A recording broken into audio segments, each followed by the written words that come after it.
On passe aux nouvelles technologies avec vous, mon cher Clément Le Saffre. On ne le sait pas forcément, mais le numérique a un impact bien concret et négatif sur l'environnement. Oui, ce n'est pas inutile de le rappeler, Mathieu, puisque d'après un sondage réalisé pour le Forum international de la météo et du climat, seuls 4 Français sur 10 sont conscients de ce qu'on appelle la pollution numérique.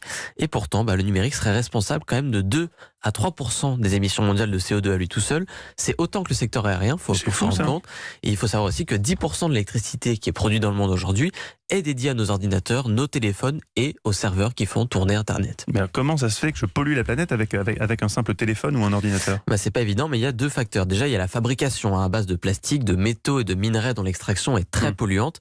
Donc mieux vaut éviter de changer trop souvent de portable, ou alors à ce moment-là on se tourne vers le reconditionné, le marché de l'occasion. Et puis il y a l'usage qu'on fait de ces appareils très gourmands en électricité. Un exemple parmi d'autres, les mails, ils sont envoyés et stockés via des serveurs informatiques qui pompent énormément d'énergie en permanence. Donc il faut bien penser à nettoyer régulièrement sa boîte mail, à bloquer les spams, à vous désabonner des newsletters inutiles.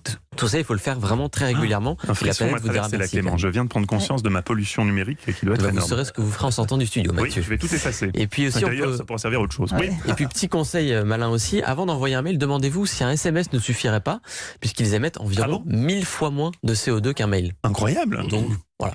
Ça, c'est d'autres astuces pour consommer moins d'énergie comme ça ? Il y en a plein, on peut en donner d'autres. Par exemple, éteindre sa box quand on part de chez soi. Je pense jamais à ça. Personne n'y pense. Et pourtant, si, ma mère. Écoutez, on l'applaudit bien fort parce que ça, pour le coup, il n'y a pas grand monde qui y pense. Je suis comme votre mère. Ce qu'il faut savoir, c'est que ça. Je l'ai toujours dit. D'une part, vous allez économiser beaucoup d'énergie. Laissez finir le petit Clément. Pardon. Vous allez économiser beaucoup d'énergie et surtout, vous n'aurez pas besoin, quand vous allez la rallumer, de vous reconnecter au Wi-Fi. Ça se fait tout seul sur tous vos appareils. Donc, pour le coup, il n'y a aucune perte de temps.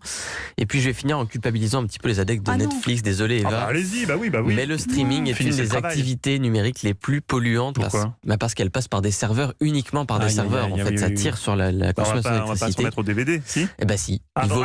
Il vaut mieux privilégier le bon vieux DVD. Alors ça coûte un peu plus cher. Il y a une boîte en plastique. Voilà. Mais selon les calculs de l'Agence de l'environnement, il vaut quand même mieux utiliser un DVD que regarder un film en streaming sur Internet. C'est moins polluant. Je sais pas si ça c'est quand même un retour. Sinon. Un retour en arrière. Voilà un bon Pictionary, comme ça pollue personne. Un livre. Un livre et tous ces arbres qu'il faut couper pour un livre, ça aussi. Eh oui. Bon, merci beaucoup.